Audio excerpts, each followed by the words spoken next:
Right, we move on to the next one. We move on to the chapel, seen from a distance, seen from Chapel Drive. Once again, I put on my water, flood it for the ground, bring across my palette, and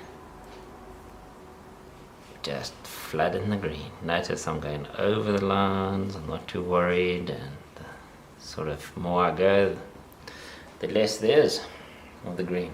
Perfect. Maybe a touch of the brush or the cloth just to lighten up in the front. So what's closer is lighter, what's further away is darker, and in this case more color. And now we're going to go into the trees. This time I've applied a bit of pigment to my brush before I went, so it's wet on dry for the trees. You can see the different effect, and I'm quite happy with that.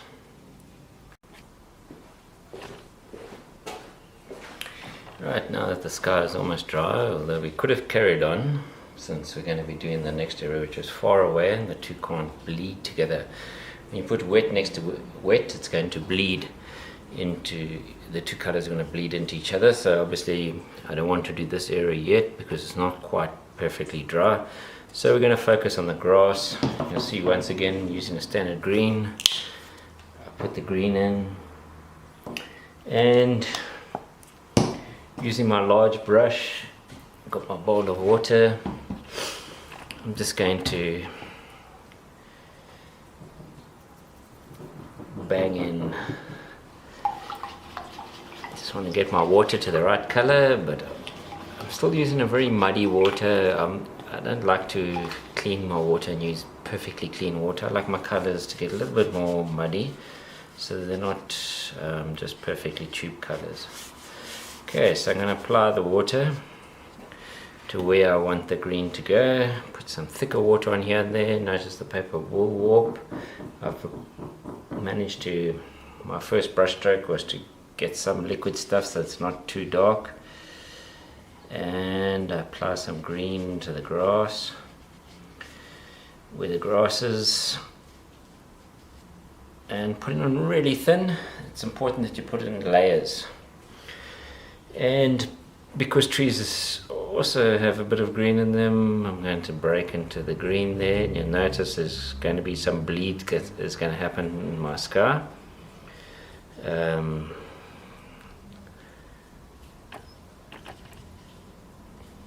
It can happen. It's not too serious. Later I'll come along and maybe put more green in there when I get a bit more into the next level.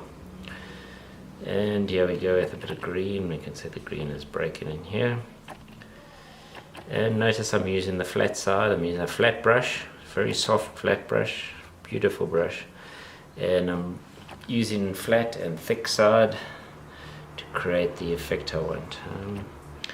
In this case now, you really want the green to be greener further away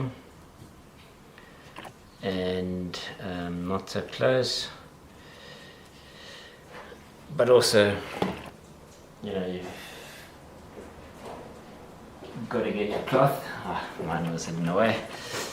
And I'm going to reverse the process and lighten up a little bit over there with my cloth. And if that's the next second lesson, putting in the second color. Okay, so we move over to the next drawing. You'll see I only have 3 brushes for this artwork. I'm only going to use 2 of them. The third one's just for fun. Once again, I'll start off by putting some water into the palette to get so it's the green is not going to come across like super strong straight away. I'll wash off my brush. I then wet the area where I want the green to go. Making sure, not worrying if it bleeds into the other colors. As I said, this method of painting actually dates to roughly the start of photography, but the looseness of what I'm doing in allowing colours to overlap and bleed into each other. It goes back to the 1960s with Andy Warhol, who was appropriating photographs by various photographers and making them into silk screens where you would allow the colours to bleed into each other, which gave a certain spontaneous effect. Obviously some of the artworks he took as himself, but for quite a few he used newspaper photographs, particularly his Accidents series. Okay, so what I'm doing now is I'm just getting the liquid, getting a liquid run here of the acrylic, so that, as I say, it's not too dark. So I put it on somewhere safe. Watch it how it just explodes with the water that's already on the page, only running into those areas. Yeah, so this is called wet on wet, and is used in watercolor as well as a significant approach. Yeah, so I look at it, am I happy? Yeah, perfect. Thing is, I didn't really, I needed the grass, and now I'm going to do the trees as green, and I'm using simple colors. I mean, I could use like 40 different greens, and I could paint with a really small paintbrush. But I would really only bother to do that if it was my own drawing. I wouldn't really do it with, with somebody else's drawing. So I'm gonna put, because here the point is we're not trying to redraw the artist's work. We're just trying to enhance the artist's work like a 18th century. Sorry, what did I say? 18th century. Like a mid-19th century photographer who would want to have his photographs hand-colored. So we're using that kind of effect. At the same time, we try and make it a bit popish because, we have moved on. Yeah, I'm going to go dry, wet onto dry, just to show you, and later that'll come out. And yeah, here's this one. And if I put on a brush mark, it's too dark, I can just lighten it. And so that's the next one on the chapel scene from the quad.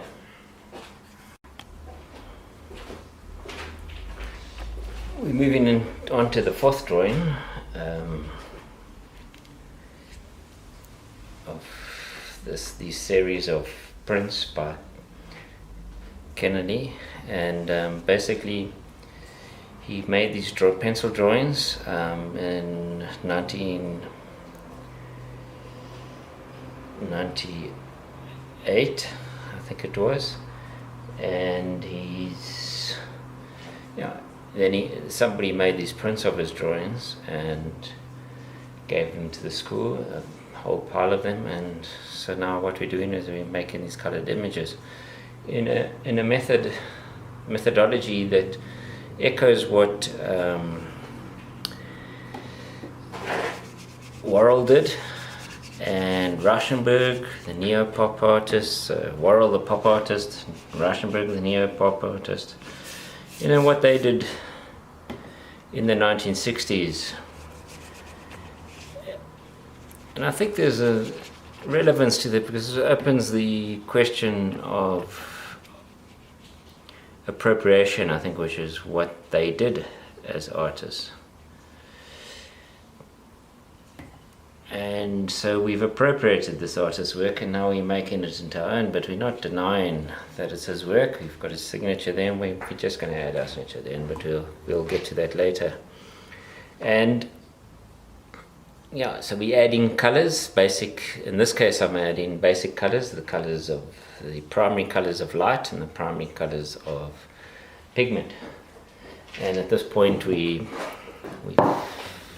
sky is blue, so we've added blue, grass is green, so we added green, and we line using a technique of basically water-based painting, wet on wet. We allowed the colors to bleed to wherever I've created a wet area, and in that case just controlling the quantity of color that is applied. And this is important. So where is it dark, where is it light? How much water do we add? When do we add the water? Yeah, and there I dripped. I hate the dripping. A little sloppy. Just took it off quickly.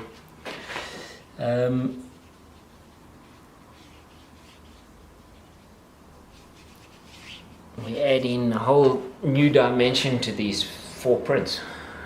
Yeah, now we're on the 4th one, and yeah, simple green. I mean, we're not even using multiple greens. We could go with 4, 5, 6, 10, 12.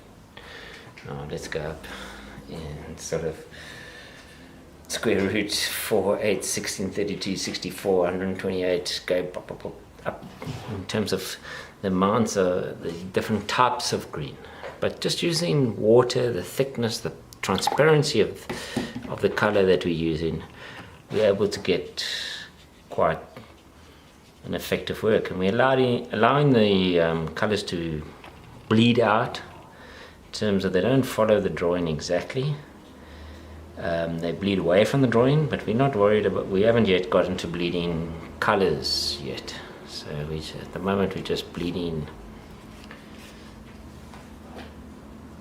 areas into each other. You know, with the next couple of lessons we're going to bleed maybe colors and not just areas together. But this work is, I think, quite simple and quite effective. And yeah, at the end the evaluation is, really what did we do? You could use your own drawing to do this kind of effect, and I think it's part of the modern process of making art, and very effective visually. You'll notice now I'm just adding in some touches of green to the little bushes, and I'll stress again how I love the way Kennedy basically frames his drawings and goes back to Rococo art. Just touch off things that worry me. And remember, this is the first layer. We can do many layers. So that's the end. First 4 drawings. Just a quick process. So you can do many art. You don't have to just do one a day. We could have a whole line here and do like 60. Added color. It's a tradition also that goes back to photography, early ages of photography, the 1850s, 40s, 50s, 60s, right up until color photography was invented, and also the pop artists like Worrell and the neo-pop artist Rauschenberg used this kind of technique in the art. Not exactly the same technique, but yeah, a similar kind of approach to the visual world.